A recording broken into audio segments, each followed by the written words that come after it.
So ito na guys yung Unix na 2020 model. Ito yung kagandahan pag ma-review natin, makikita natin kung saan yung problema sa pressure switch mga kababayan. Yan ang dahilan kaya nawala yung freon. Kaya pag ganyan na nagbawas, huwag ugali na magpapakarga. O, diba? Yung iba, pag nagbawas, pakarga lang pero nagpakarga, lalamig, pero mga ilang araw mawawala rin. Ang masaklap, may tendency masira sa compressor natin.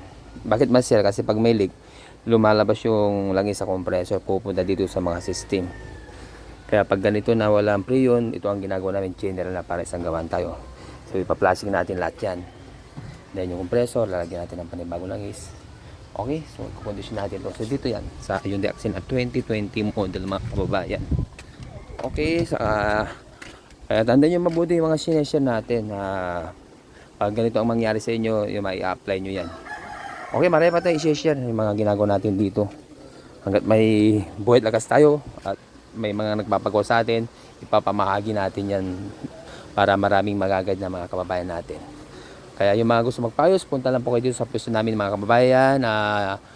Monday to Sunday, alas 7 ng umaga hanggang alas 6, open po kami dito. Welcome po kayo dito. Pwedeng mag-walk-in dito. Free check up and estimate all works guaranteed. Okay?